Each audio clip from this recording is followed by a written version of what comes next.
¿Cómo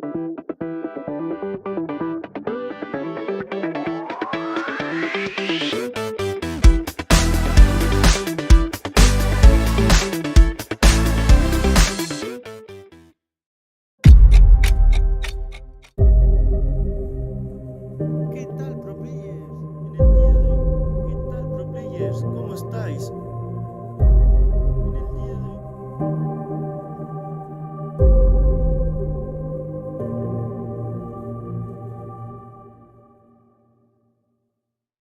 ¿Qué tal, científicos? ¿Cómo estáis? Para los que les gusta la ciencia y la investigación, como a mí, os presento este vídeo en el que veremos el origen del universo, de la Tierra, la vida y casos extraterrestres muy interesantes. Empezamos. Vamos a empezar hablando sobre el origen de la vida en la Tierra, con dos experimentos científicos que se hicieron a cabo. Francesco Redi, que fue un médico, naturalista, fisiólogo y literato italiano, realizó un experimento en 1668 para demostrar que la vida no surge espontáneamente. Observó que al tapar los tarros de carne, las moscas no podían poner sus huevos, por lo tanto, no aparecían larvas. Sin embargo, no consideró la presencia de microorganismos en el aire, lo que hizo que la carne se oscureciera y se pudriera en todos los tarros, aunque duró más tiempo en los tarros tapados. Otro experimento fue el de Louis Pasteur. Louis Pasteur, que fue un químico y microbiólogo francés, esterilizó caldo de carne calentándolo en un matraz con el cuello doblado para evitar la entrada de aire. El líquido no se pudrió a menos que se inclinara el matraz o se rompiera el cuello, permitiendo que el aire lo contaminara. Existen dos teorías principales sobre el origen de la vida en la Tierra: la panspermia y la abiogénesis. La panspermia es que la vida llegó a la Tierra desde el espacio a través de meteoritos. Y la abiogénesis, que la vida se originó en la Tierra a partir de moléculas orgánicas simples y evolucionó gradualmente hacia formas más complejas. Pero a día de hoy también existen otras dos teorías más nuevas sobre el origen de la vida: la teoría de la sopa primordial y la teoría de las fuentes hidrotermales. La teoría de la sopa primordial la propuso el bioquímico ruso Alexander Oparin. Propone que la vida surgió a partir de moléculas simples en una atmósfera primitiva sin oxígeno. Sin embargo, hay argumentos en contra debido a la composición y radiación de la atmósfera original. Otro tema muy interesante que si te gustaría que lo investigara y lo subiera al canal, déjamelo saber en los comentarios y dale a like y suscríbete para no perderte ningún vídeo que suba próximamente al canal. Y la teoría de las fuentes hidrotermales. Esta teoría sugiere que la vida se originó en manantiales hidrotermales en el fondo del mar, donde no había luz solar. Se cree que organismos como bacterias prosperaron en estos ambientes. En esta teoría y la anterior entra en juego la química, ya que se ha demostrado que estas fuentes hidrotermales crean compuestos químicos a causa de las reacciones químicas, creando material químico básico para la vida, pero no se ha demostrado que a partir de ese punto cree materia orgánica o protocélulas. Para aceptar una teoría así se basan en evidencias científicas o en este caso evolutivas, ya que estas teorías tienen que demostrar que de esas reacciones químicas que suelta las fuentes hidrotermales, tiene que crear protocélulas, con evidencias anatómicas, biogeográficas, paleontológicas y bioquímicas. En las evidencias anatómicas los órganos homólogos tienen la misma estructura pero diferentes formas y funciones, como las alas de un murciélago y el brazo de un humano. Los órganos análogos tienen diferentes estructuras pero la misma forma y función, como las alas de un murciélago y las de una mosca. Los órganos vestigiales son aquellos que están presentes en el cuerpo pero ya no tienen una función útil, como los ojos de un murciélago. En las evidencias biogeográficas, los organismos vivos en diferentes partes del mundo muestran características similares debido a su adaptación a las mismas condiciones ambientales. En las evidencias paleontológicas, el estudio del registro fósil ayuda a analizar las similitudes entre los seres vivos y a determinar ancestros comunes. Y en las evidencias bioquímicas, el análisis de moléculas y ADN permite determinar similitudes entre organismos vivos a nivel bioquímico. Ahora hablaremos del universo. Un tema muy extenso que lo he acortado bastante para que encaje con el tema principal, que es el tema extraterrestre. El Big Bang pasó hace 13 billones de años. Fue el comienzo del universo, es decir, el punto inicial en el que se formó la materia, el espacio y el tiempo. Esta imagen refleja muy bien cómo a partir de esa explosión entre comillas, se expandió el universo de tal forma que deformó el espacio-tiempo. A partir de ahí empezó la formación de estrellas, el cual están en todas las galaxias, que son acumulaciones de gas, polvo y miles de millones de estrellas y sus sistemas solares, agrupadas gracias a la gravedad. Vivimos en un planeta llamado Tierra, que es parte de nuestro sistema solar. Pero, ¿dónde se encuentra nuestro sistema solar? Es una pequeña parte de nuestra galaxia, la Vía Láctea. Hablando del sistema solar, ¿sabes cómo rota el sistema solar alrededor del núcleo de la galaxia Vía Láctea? El Sol no orbita el centro de la galaxia, gira alrededor de él, o incluso mejor dicho, el disco galáctico rota. Estamos acostumbrados a entender las órbitas de los planetas alrededor del Sol, órbitas gobernadas por las leyes de Kepler y Newton. El Sol concentra la mayoría de la masa del sistema solar y los planetas, mucho menos masivos, orbitan alrededor del centro de masa, que es el Sol. La velocidad orbital del Sol es de aproximadamente 222 km por segundo. Esto hace que tarde unos 200 millones de años en completar una órbita. Se calcula que ya ha dado 22 revoluciones completas alrededor del centro de la galaxia. Lo curioso es que el Sol sigue una trayectoria, en espiral, hacia el plano galáctico. Esto hace que alterne su posición por encima y por debajo del plano galáctico. La Tierra se formó hace aproximadamente 4.6 mil millones de años, como resultado de una supernova que explotó. La Tierra primigenia se formó por la colisión de meteoritos y también por la erupción de muchos volcanes.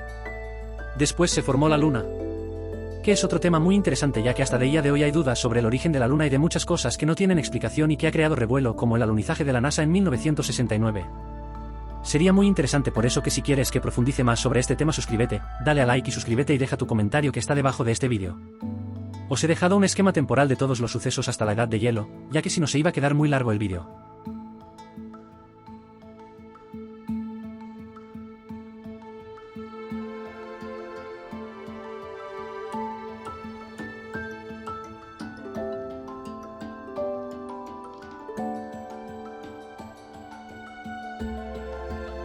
Un estudio realizado por investigadores de la Universidad de Harvard señaló que existe una posibilidad de que los extraterrestres estén viviendo muy cerca de los humanos.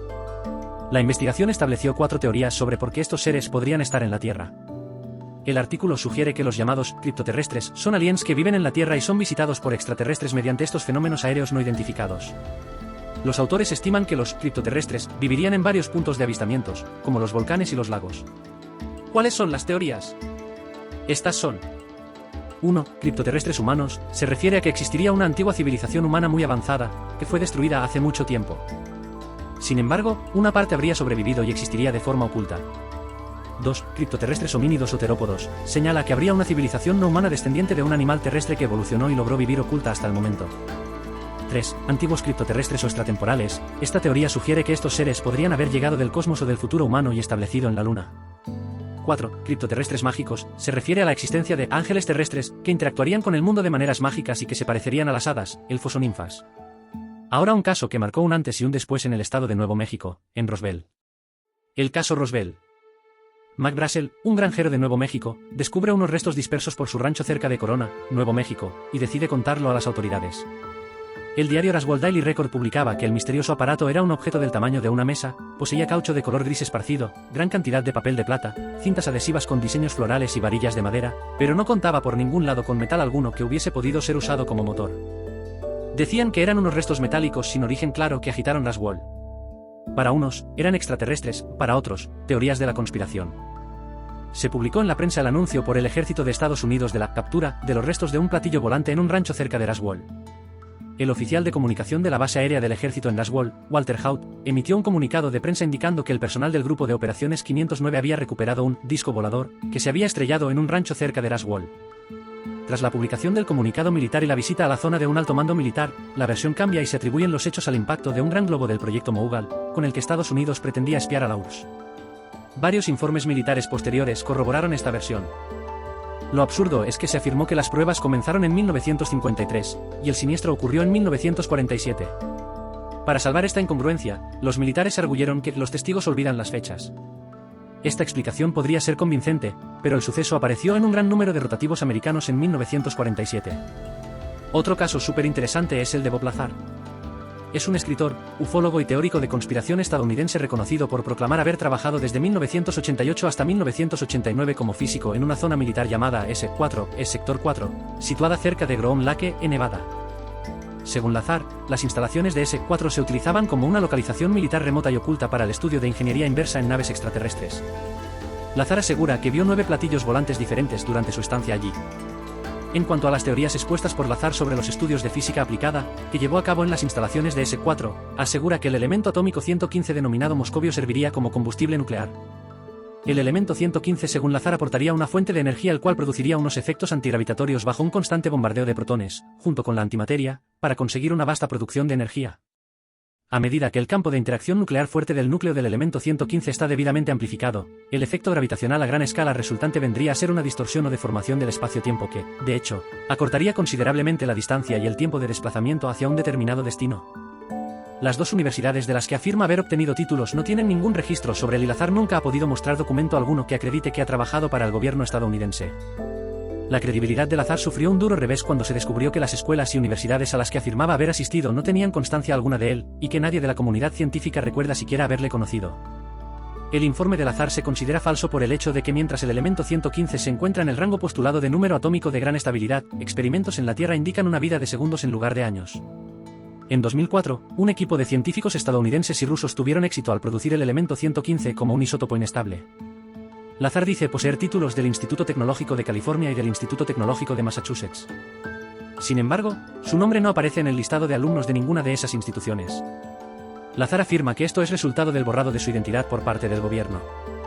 Hoy en día la NASA ha creado un grupo de investigación de ovnis y afirman que intentará encontrar sentido a las anomalías en los cielos e insisten que no hay evidencias de que los ovnis tengan origen extraterrestre. ¿Estamos solos en el universo? ¿Cómo crees que es un ser extraterrestre?